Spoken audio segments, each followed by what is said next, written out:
Current affair का एक भी क्वेश्चन नहीं आया। पीडीएफ पढ़ दिए पर एक क्वेश्चन नहीं आया। अच्छा, जो अभी कौन क्या है वो सब पता है मुझे। पर पीडीएफ मतलब कि सारे पीडीएफ पढ़ दिए, सारे पढ़ दिए पूरे छान मारे। मतलब कि जीके को ठीक ठाक टाइम दिया जीके को, पर फिर भी मेरे 10 ठीक हुए। अच्छा, मैथ्स के सवाल बताओ, मैथ्स के सवाल कैसे थे? मैथ के ठीक थे, वैसे 10-12 मेरे हो गए ठीक। 10-12 ही हुए बस, बाकी बड़े घुमाने वाले थे। हार्ड था यार, हार्ड था पेपर हार्ड था। मतलब कि घर हमारा जम्मू है। हाँ। तो इधर आने का हमें कोई ज्यादा फायदा नहीं हुआ। हमें नॉर्मलाइजेशन मिलनी चाहिए। हाँ। कि हम 654 किलोमीटर इधर आए हैं। रीजनिंग का कहाँ से सवाल पूछे गए, किस टॉपिक से ज्यादा थे, क्या कहेंगे रीजनिंग? एनालॉजी थी, सीरीज थी, और जैसे स्केयर करते हैं ना, ऐसे 8 का स्केयर था। 64 वैसे थे थोड़े आसान। तो फिगर डायमेंशन थी, ऐसे थे थोड़े, ऐसी थे।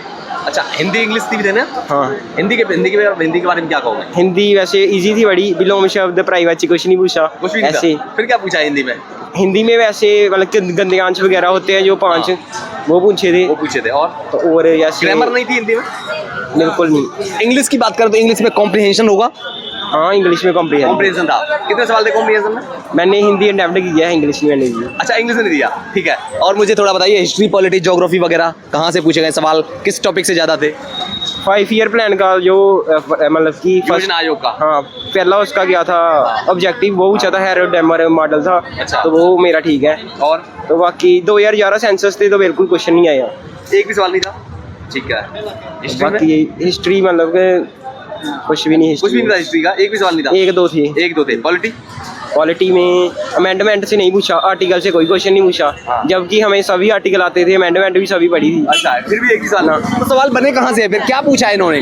वो इनको पता होगा क्या पूछा इन्होंने, हमें तो कुछ पता नहीं है। हाँ जी, पहली बार दिया था।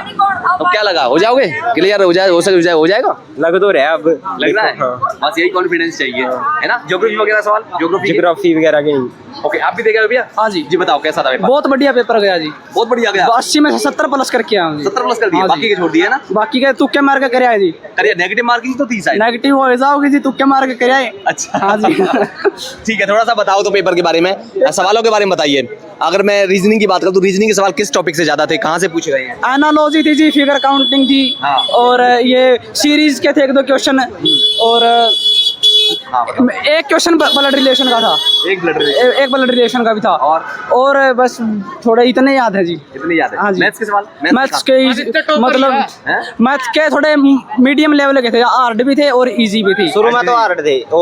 शुरू में इजी थे, बाद में हार्ड थे। बाद में हार्ड थे। किस टॉपिक से ज्यादा पूछे गए सवाल? मैथ में किस टॉपिक से ज्यादा सवाल थे? एवरेज था, परसेंटेज थी, एलसीएम, एचसीएफ और एक time, speed and distance. Direction यहाँ से ज्यादा था। डायरेक्ट, हाँ। कितने सवाल रहे होंगे?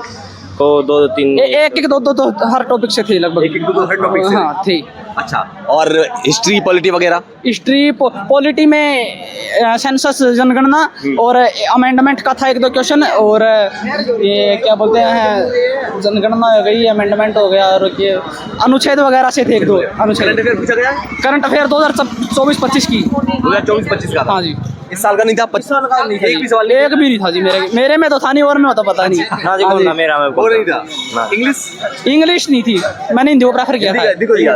आ रहा हूँ। अच्छा, हिंदी में कहाँ से तो बताइए तो। हिंदी में सर्वनाम, विशेषण और पर्यायवाची, विलोम शब्द और वाक्य शुद्धि, शुद्ध। करने वाले थे सवाल ये, मतलब ऐसे थे कि जो अगर बच्चा तैयारी करके आऊगा तो सभी करने वाले थे, अगर बिना किताब उठाया होगा तो एक भी नहीं होगा। सही बात है। कहाँ से, मतलब तैयारी किस तरह से करी आपने? कितने साल हो गए तैयारी करते हुए? तैयारी जी जुलाई 2025 में लग गया था। बढ़िया तैयारी करी, सब कुछ आया। मतलब बढ़िया पढ़ गए और बढ़िया। अगर किसी ने बालक थोड़ी बहुत भी तैयारी करी हो तो निकाल ले जाएगा पेपर को? मतलब थोड़ी बहुत तैयारी कर रखी हो, मॉक टेस्ट वगैरह लगा रखे हो तो एवरेज कर देगा जी। नॉर्मलाइजेशन उसका अगर नॉर्मलाइजेशन मिलेगी तो हो जाएगा। हाँ जी। अच्छा, मुझे बताइए थोड़ा सा, जो बच्चे जीडी की या ये सब तैयारी करना चाहते हैं, कैसे करें तैयारी, और क्या शुरुआत करें, क्या पढ़ें, क्या छोड़ें? शुरुआत है जी, और मतलब चैनल खुद बुक स्टडी करा देते हैं। यूट्यूब पर नॉर्मली अगर पढ़ना चाहे किसी चैनल को, कोई किसी कोचिंग ना ले और वैसे ही पढ़ना चाहे तो कर लेगा तो खुद पढ़िया हूँ जी, झूठ नहीं बोलूंगा। और बुक स्टडी करेगा जो उतना बेटर होगा। उसके बारे में बताइए, कौन कौन सी बुक्स पढ़ी हैं? बुक्स मतलब 4 बुक्स का सेट था जी, एक स्पेशल एसएससी जीडी और 26 के लिए मैंने उस बुक से तैयारी करी जी। अच्छा, और इसके अलावा और इसके अलावा ये जो हमारे क्या थे जो लोकल टीचर है हमारे डिस्ट्रिक्ट से मोहित पुनिया सर, उनसे जीके की थी। मतलब उनकी जीके ट्रिक्स मतलब जो उन्होंने करवाई थी, मॉक टेस्ट लगाए थे जी। कितने पेपर लगाए होंगे मॉक टेस्ट के 10-15 ही लगाए थे जी। 10-15 लगाए हाँ जी। तो उसका फायदा दिखाया आपने? फायदा देखा जी, मतलब मॉक टेस्ट लगाने का उतना फायदा नहीं जी जितना एनालिसिस का फायदा मॉक टेस्ट का। जैसे कि मतलब अगर हम अगर मॉक गलत टेस्ट हुआ है- लगाते हैं जी, हाँ। एक तो हम ये देखें बस कितने नंबर आए हैं, लेकिन अब अगर हम ये देखें कि हमारे नंबर कटे क्यों है, उस चीज़ का ज़्यादा फायदा है, क्यों गलत हुआ है, और हम इस क्वेश्चन में मतलब कम टाइम कैसे ले सकते हैं। जैसे अगर हमें क्वेश्चन में 2 मिनट देते हैं तो उसका टाइम रिड्यूस कैसे करें, 2 से 1.5 मिनट कैसे करें उसको, इस चीज़ का फायदा मिलेगा जी बच्चे को। अंदर सेंटर पे कैसा माहौल था? मतलब ये कि कंप्यूटर वगैरह हैंग कर रहा था या कोई दिक्कत थी, कोई टेक्निकल प्रॉब्लम वगैरह? हमारी लैब में तो ऐसी कोई प्रॉब्लम थी नहीं जी, किसी को भी, किसी बच्चे किसी भी बच्चे को कोई प्रॉब्लम नहीं थी हमारी लैब में तो, और दूसरे का तो मैं क्या बताऊंगा। आप ही के साथ में